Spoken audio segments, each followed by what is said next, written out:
Assalamualaikum warahmatullahi wabarakatuh. Sebelumnya saya ingin memperkenalkan diri, nama saya Ayu Santika, NIM 18101035, Prodi Ilmu Administrasi Publik. Pada kesempatan kali ini saya ingin menjelaskan tentang rangkuman saya pada tugas semester pendek Sistem Ekonomi Indonesia yang disampaikan oleh dosen pengajar Bu Riau Sujarwani, SOS MM. Ya, pada rangkuman ini saya ingin menjelaskan tentang manfaat penerapan sistem perekonomian dalam suatu negara. Manfaatnya itu ya sebagai pendorong kegiatan produksi di suatu negara dan kegiatan untuk menciptakan mekanisme tertentu agar distribusi barang menjadi lancar dan mudah didistribusikan ke semua masyarakat. Adapun sebagai pengatur dalam pembagian hasil produksi di seluruh anggota masyarakat agar dapat terlaksana seperti yang diharapkan dan sesuai tujuan bersama. Sebagai pengorganisasian kegiatan individu dalam suatu perekonomian suatu negara.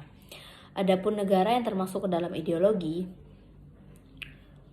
mengklarifikasi ekonomi dunia dalam 4 kelompok terdapat, yaitu tinggi, menengah ke atas, menengah ke bawah, dan rendah.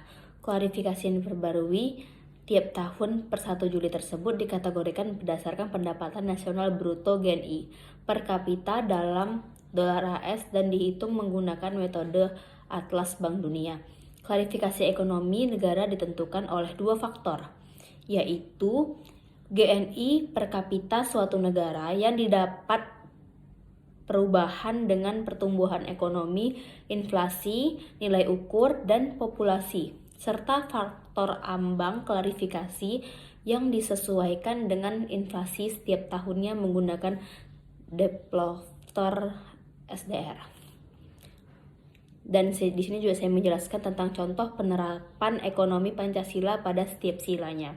Sila yang pertama, dalam sistem pengelolaan keuangan yang baik akan mencegah terjadinya kemungkinan kerugian dan mencegah peluang adanya penyalahgunaan keuangan perusahaan yang bertolak belakang dengan nilai agama atau ketuhanan yang Maha Esa.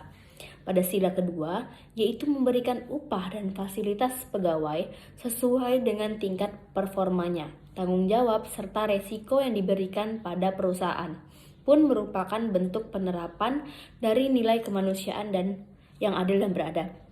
Pada sila ketiga itu ada produksi barang bisnis terbaik yang tidak bertentangan dengan berbagai nilai serta norma masyarakat serta memiliki manfaat yang baik untuk seluruh rakyat Indonesia.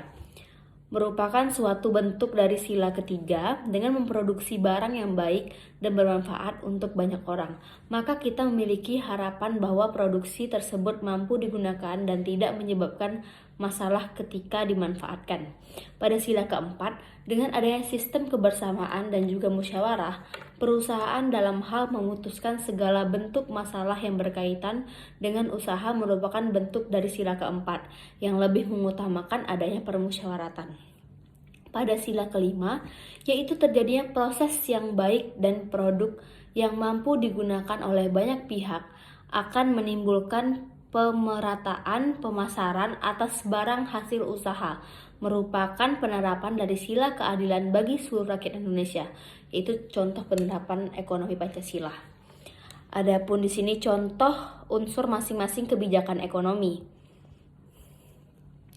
Pemerintahan mengeluarkan paket kebijakan ekonomi yang pertama, yaitu fokusnya adalah penurunan harga energi, BBM, listrik, dan gas.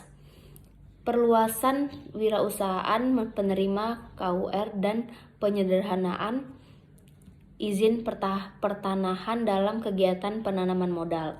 Yang kedua itu sepenuhnya menyasar perbaikan kualitas upah kalangan pekerja dengan menyusun ulang formula perhitungan upah serta kelangsungan kegiatan produksi UMKM dengan memberikan subsidi bunga yang lebih besar bagi KUR. Kedua, kebijakan ini diterbitkan sebagai insentif bagi perekonomian daerah untuk mengenjot kapasitas produksi.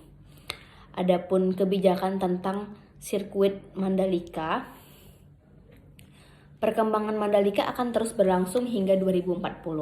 Agar masyarakat lokal tidak tergilas investor besar, pemerintah terus melibatkan masyarakat dalam pengembangan pariwisatanya. baik di sekitar Mandalika maupun di Pulau Lombok secara keseluruhan. Tujuannya agar terciptanya kondisi yang harmonis, apalagi dalam sejarahnya ketimpangan ekonomi di Lombok Tengah pernah menyusut konflik ekonomi sosial. Adapun perang antara Rusia dan Ukraina, apakah ada dampak terhadap globalisasi ekonomi? Perang Rusia dan Ukraina memberikan dampak globalisasi dalam wujud ancaman krisis energi dan inflasi serta ekonomi. Krisis saat ini telah mendorong naiknya harga minyak dunia, apalagi harga-harga naik yang mengakibatkan final goods meningkat, maka masyarakat akan mengeluarkan lebih banyak uang apabila akibatnya daya beli menjadi semakin turun. Indonesia juga sangat bergantung ke Rusia, terutama industri pupuk dari industri pertahanannya. Adapun perkembangan BUMN 15 tahun lalu dengan yang sekarang, yaitu BUMN yang sekarang merupakan kapal induk besar yang menyatukan semua pihak yang membangun keseimbangan ekonomi. BUMN sekarang harus mampu mendukung pertumbuhan bisnis untuk seluruh pihak dan memastikan peningkatan kesejahteraan masyarakat. Pada masa Orde Baru, BUMN memang sudah cukup maju, hanya saja masih dipimpin birokrat dan jenderal. Nuansa militer dan birokrat memang cukup kental di era Presiden Soeharto, ketika perusahaan pelat merah dipimpin oleh banyak orang politik dan jenderal, maka secara tidak langsung perusahaan akan cenderung dekat dengan kepentingan politik. Ada stigma mengatakan jika dipimpin birokrat dan militer dan produksi akan menurun langsung produksinya. BUMN tidak bisa jadi unit bisnis karena didukung oleh orang yang bukan profesinya. Adapun 7 BUMN yang terbesar di Indonesia yang didominasi bank. Gambaran nyatanya itu yaitu bank diharapkan dapat memperoleh laba yang besar, maka otomatis bank dituntut untuk dapat memberikan produk barang maupun jasa yang terbaik agar produk output yang dihasilkan tetap laku dan terus-menerus mencetak keuntungannya. Gambaran nyatanya, melesetnya laba bank-bank milik pemerintahan akan hasil dan transformasi bisnis. Pada era 2021 ini, negara mendapatkan setoran dividen sejumlah 24,656 triliun dari bank-bank BUMN. Terdapat nilai dari capaian laba bersih PT Bank Rakyat Indonesia Persero Tbk atau BRI yang menyentuh 24,88 triliun sepanjang semester 1 2022 akan tumbuh menjadi 98,30% secara year on year. Bank Mandiri dengan laba bersih hingga 61,7%, YoY atau sebesar 20,2 triliun pada semester 1 2022. Sedangkan BTN laba besar sebesar 1,6 triliun atau naik menjadi 49,19% YoY dari 716,44 miliar, dan laba bersih BNI naik 75% dari 5 triliun menjadi 8,8 triliun pada semester 1 2022. Di sini juga saya ingin menjelaskan tentang koperasi. Koperasi adalah badan usaha yang beranggotakan seseorang atau badan hukum koperasi dengan melaksanakan kegiatan berdasarkan prinsip koperasinya, sehingga sebagai gerakan ekonomi rakyat yang berdasar pada azas kekurangan peran ekonomi dalam perekonomian Indonesia, keberadaan koperasi di Indonesia memiliki peran penting bagi setiap lembaga dan anggota yang menjelaskan salah satu untuk membangun perekonomiannya. Berikut adalah beberapa peran koperasi dalam perekonomian Indonesia yang harus kita ketahui, yaitu pengembangan kegiatan usaha masyarakat. Contohnya koperasi yang bergerak dalam bidang usaha pengadaan alat-alat pertanian yang dibutuhkan oleh petani-petani. Dengan adanya koperasi tersebut, maka petani bisa memberikan kebutuhan alat-alat pertanian di koperasi dengan harga yang lebih murah. Karena itu, kegiatan usaha pertanian tersebut bisa menjadi lebih baik dan meningkat.